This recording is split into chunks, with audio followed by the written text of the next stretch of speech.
Johnny had always been somewhat of an old little boy. He was born the son of a taxi driver. His little family was poor, but they had food and a roof over their heads.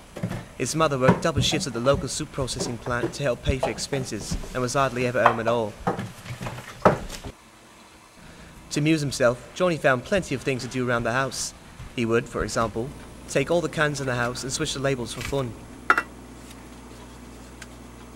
Other times, he would walk around a pole, again and again and again. If he was feeling particularly energetic that day, he might decide to toilet paper the entire house. Most of the time, however, little Johnny would simply sit in front of a blank wall and stare at it for hours. Sometimes, Mr. Rock and Mr. Broken Pencil would join him. They weren't very talkative, but little Johnny didn't really mind. It's been years since then. 18-year-old Johnny hasn't really changed much. He still sits and stares off into space from time to time. It's at one of those times that we find Johnny now. He's sitting underneath the old tree at the park, as he's done many times before, but something different was going to happen today. There was no warning at all. One moment, Johnny was sitting alone, and a moment later, he had a football lying right in front of him. He decided, naturally, that this must be a sign from God. "Go," it said. "Go to the store on Nikolai Street and free my brethren." Johnny was understandably stunned.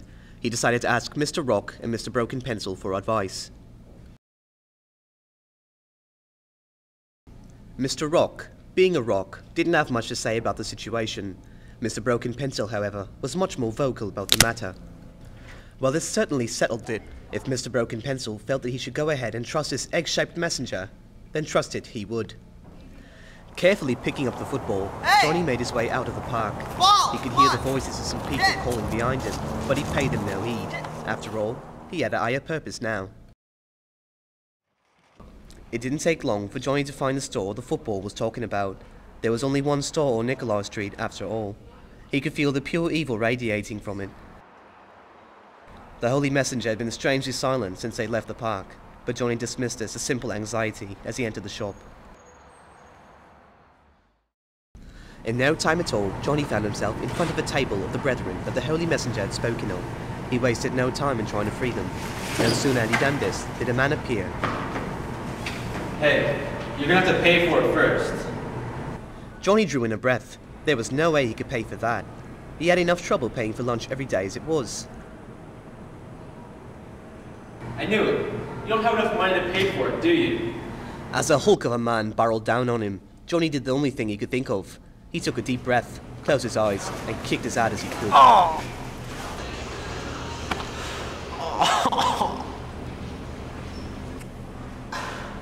Needless to say, the unfortunate man would not be having children anytime soon. Johnny now found himself in a bit of a bind.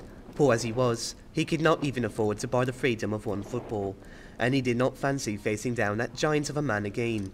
To make matters worse, in his haste, he left the Holy Messenger in the clutches of the enemy. As unhappy as he was to admit it, Johnny concluded that there was no other way. He would have to earn himself some money. Seeing the look on his face, Mr. Broken Pencil voiced his support, while Mr. Rock gave Johnny a silent look of encouragement. Reassured, Johnny made his decision. Gathering his things and quickening his pace, he set off. Johnny's first stop was a local school, or rather, the dumpster behind it. He needed to build a stall, not to mention find things he could sell. Rolling up his sleeves, he got to work.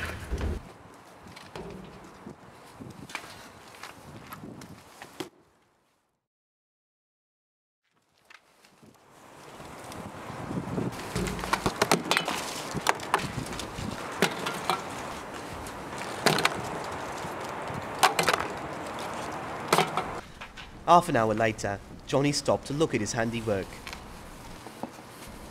He was quite proud of himself. He found a number of high quality and interesting items to sell, and he was sure to make a lot of money. One would do well to note, however, that Johnny's tastes weren't exactly normal. No one who keeps a moose head in his locker and has a lifelong aspiration of becoming a garbage man can possibly be considered normal.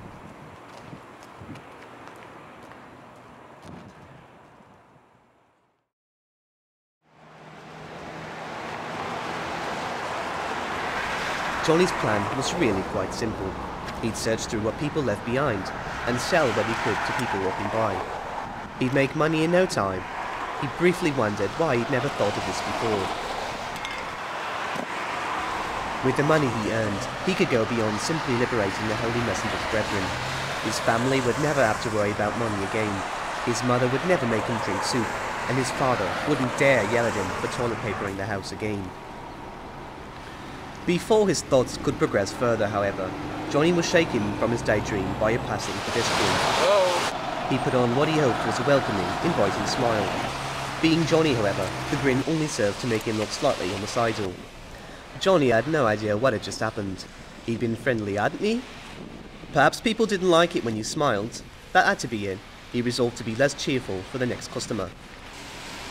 Fortunately for Johnny, and unfortunately for the poor man, the next customer was already on his way. Curiosity going against his better judgment, the unsuspecting man walked up to Johnny's little cardboard box. Johnny started to smile, only to remember that he was supposed to be less cheerful. Crossing his arms, he glared up at the customer.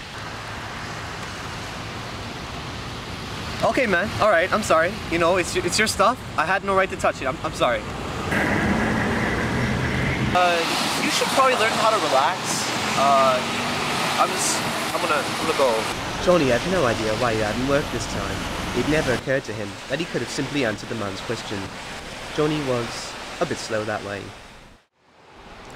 Johnny sat on the side of the road until the sun began to set. No one else had stopped by his stand since the man in the white shirt. Sometime during the day, Johnny had taken out Mr. Rock and Mr. Broken Pencil, and now the three sat glumly in silence. Hey, are you alright? Wow, this is some pretty awesome stuff we got here. Johnny sat as if in a trance. Here was a girl who seemed to actually understand what he thought and felt about things. Taking into account that this was Johnny we were talking about, the girl was nothing short of amazing. Or slightly psychotic. So, how much would this cost me? The words were out of his mouth before he knew it. You can have it, he said. Take whatever you want. You really mean it?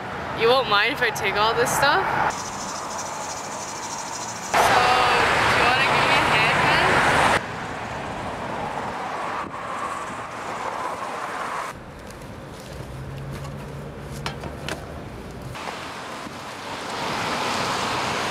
Thank you for everything. And with that, she was gone. Johnny stood there for several long moments before turning to head home. He still didn't know why he'd given everything away for free, but he did know he hadn't made any money at all today. It looked like the Holy Messenger would have to fend for himself. Johnny was broke, had always been broke, and would probably be forever broke. But he didn't really mind. He'd simply have to make the best of it. He asked his friends what they thought of the matter. Mr. Rock was silent as ever. Mr. Broken Pencil, however, could not agree more.